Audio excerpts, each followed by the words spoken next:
संयुक्त मुद्रा। जब दोनों हाथों का प्रयोग कर कर हम मुद्रा बनाते हैं तो उसे संयुक्त मुद्रा कहते हैं। जैसे कि अंजलि, दोनों हाथों से पताका मुद्रा बनाकर उन्हें हथेली की ओर से मिला देने पर यह अंजलि संयुक्त हस्त मुद्रा निर्मित होती है। देवता, गुरु और ब्राह्मण के प्रति नमस्कार का भाव प्रदर्शित करने के लिए इस मुद्रा को क्रम से सिर, मुख और छाती पर बनाया जाता है।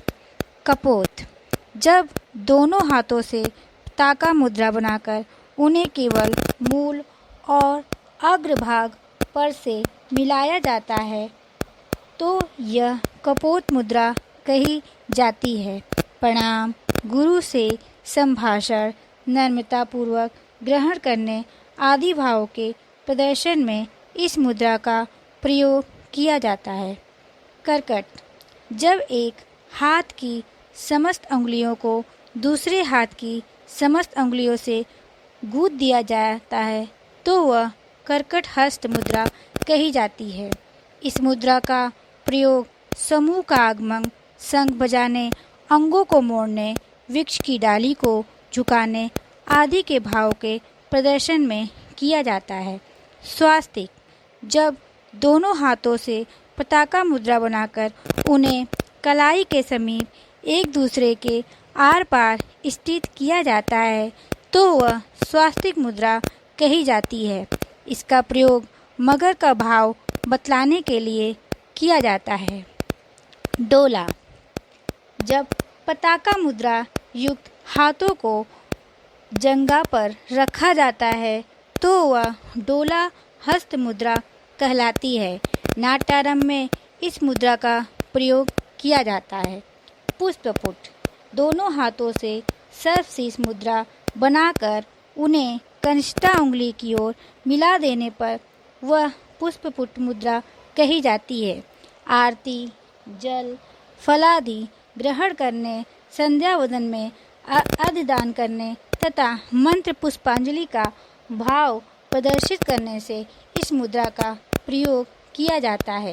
उत्संग, दाहिनी भुजा पर बाएं तथा बाई भुजा पर दाहिने हाथ से मृगशीर्ष मुद्रा बनाकर रखने पर यह उत्संग मुद्रा बनती है।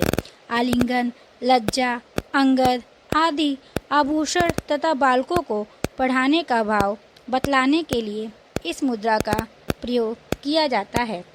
सीलिंग, बाएं हाथ से अर्धचंद्र मुद्रा बनाकर उसकी हथेली पर दाहिने हाथ से शिखर मुद्रा बनाकर रखने पर यह शिवलिंग मुद्रा निर्मित होती है।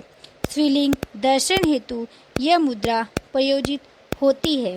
कटकावर्धन, दोनों हाथों से कटका मुख मुद्रा बनाकर उन्हें कलाई के पास स्वास्तिक कारक रखने पर यह कटकावर्धन मुद्रा निर्मित होती है।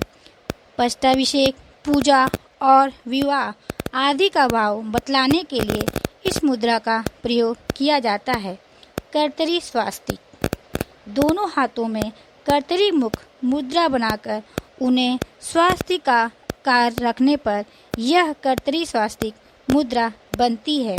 शाखा, पर्वत शिखर व वृक्षादि बतलाने के लिए इस मुद्रा का प्रयोग किया जाता है। सकट, दोनों हाथों से भ्रमर मुद्रा बनाकर उनमें मध्यमा उंगली व अंगूठे को फैला देने पर यह मुद्रा बनती है। राक्षस का अभिनय करते समय प्राय इस मुद्रा का प्रयोग किया जाता है। शंख, दाहिने हाथ से शिखर मुद्रा बनाकर उनके अंगूठे के चारों ओर बाएं हाथ की चारों उंगलियां लपेट देने तथा ऊपर की ओर अंगूठे से शेष उंगलियों को मिला देने पर यह शंख मुद्रा निर्मित होती है। शंख तथा इस प्रकार की अन्य वस्तुओं का भाव प्रदर्शित करने के लिए इस मुद्रा का प्रयोग होता है। चक्र, दोनों हाथों से अर्धचंद्र मुद्रा बनाकर उन्हें हथेली की ओर स्वास्तिक कारक मिला देने पर यह चक्र मुद्रा बनती है। जो चक्र दिखाने के लिए प्रयुक्त होती है। संपुट चक्रहस्त में उंगलियों को कुंचित करने मोह पर यह संपुट हस्त मुद्रा निर्मित होती है। किसी वस्तु को ढकने तथा संदूक के समान किसी वस्तु को भेंट करने के लिए इस मुद्रा का प्रयोग किया जाता है। पाश दोनों हाथों में सूची मुद्रा बनाकर उनकी तर्जनी अंगुलियों को थोड़ा अंदर की ओर झुकाकर आपस में मिला देने पर यह पाश हस्त बनता है। आपसी झगड़ा, श्रृंखला तथा पाश का भाव बतलाने के लिए इस मुद्रा का प्रयोग किया जाता है। किलक दोनों हाथों से मृगशीर्ष मुद्रा बनाकर उन्हें पृष्ठभाग की ओर से मिलाकर उनकी कनिष्ठा उंगलियों को आपस में गूंथ देने पर यह किलक मुद्रा बनती है। स्नेह तथा नम्रतापूर्ण वार्ता के लिए इस मुद्रा का प्रयोग होता है। मत्स्य एक हाथ के पृष्ठभाग पर दूसरे हाथ को रखकर दोनों हाथों के अंगूठे और कनिष्ठा उंगलियों को थोड़ा सा फैला देने पर मत्स्य हस्त बनता है। इसके द्वारा मछली का भाव प्रदर्शित होता है। कूर्म जब चक्र हस्त में कनिष्ठा उंगली व अंगूठे को छोड़कर शेष उंगलियों को कुंचित किया जाता है तो वह कूर्म हस्त कहा जाता है।